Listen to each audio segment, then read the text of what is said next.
Hello students, तो चलिए आज हम लोग शुरू करते हैं क्लास 10 के एक्सरसाइज 3.1 का क्वेश्चन नंबर 4 का सेकंड पार्ट। तो हमारा क्वेश्चन नंबर 4 था क्या, तो जो नीचे दिए गए लीनियर इक्वेशंस है उसमें से सबसे पहले तो हम लोग को फाइंड करना है कि वो कंसिस्टेंट है या इनकंसिस्टेंट है, और अगर वो कंसिस्टेंट है तो उसका जो सॉल्यूशन है वो हम लोगों को ग्राफिकली फाइंड करना है। इसका फर्स्ट पार्ट मैंने ऑलरेडी पिछले वीडियो में कवर कर चुका था। इस वीडियो में हम लोग सेकेंड पार्ट को कवर करते हैं।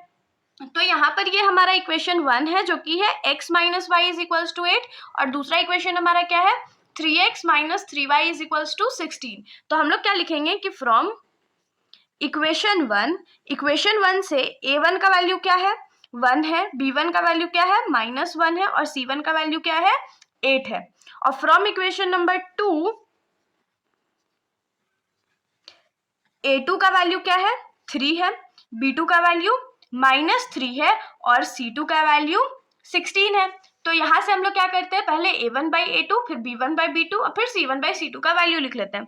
तो a1 बाई a2 क्या होता है, तो 1/3 हो जाएगा, क्योंकि a1 का वैल्यू 1 था, a2 का वैल्यू 3 है। फिर b1 बाई b2 का वैल्यू क्या हो जाएगा -1 बाई -3, तो माइनस माइनस कट गया तो क्या बचेगा 1/3, और c1 बाई c2 का वैल्यू हमारे पास क्या आ जाएगा 8/16, और 8/16 को हम लोग 2 के टेबल में कट कर सकते हैं ना, तो या 8 के टेबल में भी कट कर सकते हैं। तो 8 1 जा 8, 8 2 जा 16, तो ये क्या हो जाएगा 1/2।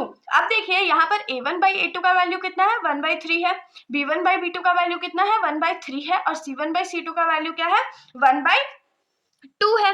तो यहाँ से हम लोग को ये क्या मिल गया कि हियर a1 बाई a2 जो है वो b1 बाई b2 के बराबर तो है, लेकिन c1 बाई c2 के बराबर नहीं है। और जब ऐसा इक्वेशन हम लोगों के पास आ जाता है तो उस लाइन को हम लोग क्या बोलते हैं, तो पैरेलल लाइंस बोलते हैं। और क्या पैरेलल लाइंस कंसिस्टेंट होता है, उसका कोई सॉल्यूशन होता है, नहीं होता है ना, इसीलिए ये क्या हो जाएगा है here a1 by a2 is equals to b1 by b2 but not equal to c1 by c2, therefore the lines are parallel, lines जो है वो पैरेलल है एंड इनकंसिस्टेंट है, इनकंसिस्टेंट है। और अगर हम लोग को सॉल्यूशन फाइंड करना होता तो हम लोग को तो कंसिस्टेंट लाइन चाहिए, ये तो इनकंसिस्टेंट हो गया, तो इसका सॉल्यूशन आगे नहीं फाइंड होगा।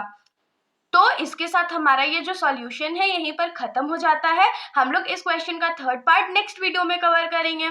तो अगर आप लोगों को सॉल्यूशन समझ में आया तो सॉल्यूशन को लाइक कर दीजिएगा, और मेरे चैनल को बिना सब्सक्राइब किए कहीं मत जाइएगा। Thank you.